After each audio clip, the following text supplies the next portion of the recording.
एक राजा ब्राह्मणों को लंगर में महल के आंगन में भोजन करा रहा था। राजा का रसोइया खुले आंगन में भोजन पका रहा था। उसी समय एक चील अपने पंजे में एक जिंदा सांप को लेकर राजा के महल के ऊपर से गुजरी। तब पंजों में दबे सांप ने अपने आत्मरक्षा में चील से बचने के लिए अपने फन से जहर निकाला। तब रसोइया जो लंगर ब्राह्मणों के लिए पका रहा था, उस लंगर में सांप के मुख से निकली जहर की कुछ बूंदें खाने में गिर गई। किसी को कुछ पता नहीं चला। फलस्वरूप वह ब्राह्मण जो भोजन करने आए थे, उन सब की जहरीला खाना खाते ही मौत हो गई। अब जब राजा को सारे ब्राह्मणों की मृत्यु का पता चला तो ब्रह्म हत्या होने से उसे बहुत दुख हुआ। ऐसे में अब ऊपर बैठे यमराज के लिए भी यह फैसला लेना मुश्किल हो गया कि इस पाप कर्म का फल किसके खाते में जाएगा। पहला, राजा जिसको पता ही नहीं था कि खाना जहरीला हो गया है।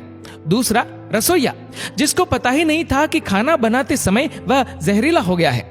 तीसरा, वह चिल जो जहरीला सांप लिए राजा के महल से गुजरी।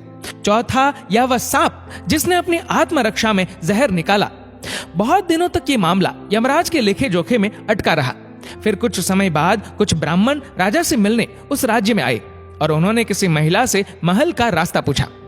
उस महिला ने महल का रास्ता तो बता दिया।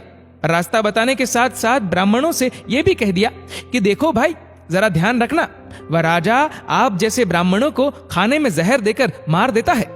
बस जैसे ही उस महिला ने ये शब्द कहे, उसी समय यमराज ने फैसला ले लिया कि उन मृत ब्राह्मणों की मृत्यु के पाप का फल इस महिला के खाते में जाएगा और इसे उस पाप का फल भुगतना होगा।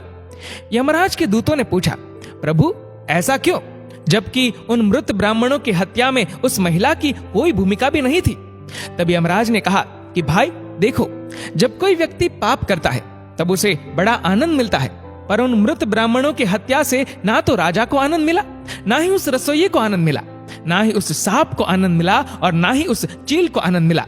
पर उस पाप कर्म की घटना का बुराई करने के भाव से बखान कर उस महिला को जरूर आनंद मिला। इसलिए राजा के उस अनजाने पाप कर्म का फल अब इस महिला के खाते में जाएगा। बस इसी घटना के तहत आज तक जब भी कोई व्यक्ति जब किसी दूसरे के पाप कर्म का बखान बुरे भाव से करता है, तब उस व्यक्ति के पापों का हिस्सा उस बुराई करने वाले के खाते में भी डाल दिया जाता है। अक्सर हम जीवन में सोचते हैं कि हमने जीवन में ऐसा कोई पाप नहीं किया, फिर भी हमारे जीवन में इतना कष्ट क्यों आया। ये कष्ट और कहीं से नहीं, बल्कि लोगों की बुराई करने के कारण उनके पाप कर्मों से आया होता है, जो बुराई करते ही हमारे खाते में ट्रांसफर हो जाता है। इसलिए सावधान रहे। जिस प्रकार सड़क पर चलते समय हम इस बात का ध्यान रखते हैं कि कोई हमसे ही नहीं, हम भी किसी से टकरा न जाए, ऐसे ही किसी के भी प्रति नकारात्मक भाव रूपी इस प्रज्ञापराध से हमें स्वयं को निरंतर बचाते हुए ही अपना जीवन व्यतीत करने की आदत डाल लेनी चाहिए। क्योंकि हमारे शब्द, हमारे कार्य, हमारी भावनाएं, ये विचार ही हमारे कर्म है। इसलिए इन कर्मों से डरे। ईश्वर तो माफ कर सकते हैं, पर कर्म नहीं। जैसे बछड़ा 100 गायों में भी अपनी मां को ढूंढ लेता है, वैसे ही कर्म भी अपने कर्ता को ढूंढ ही लेते हैं।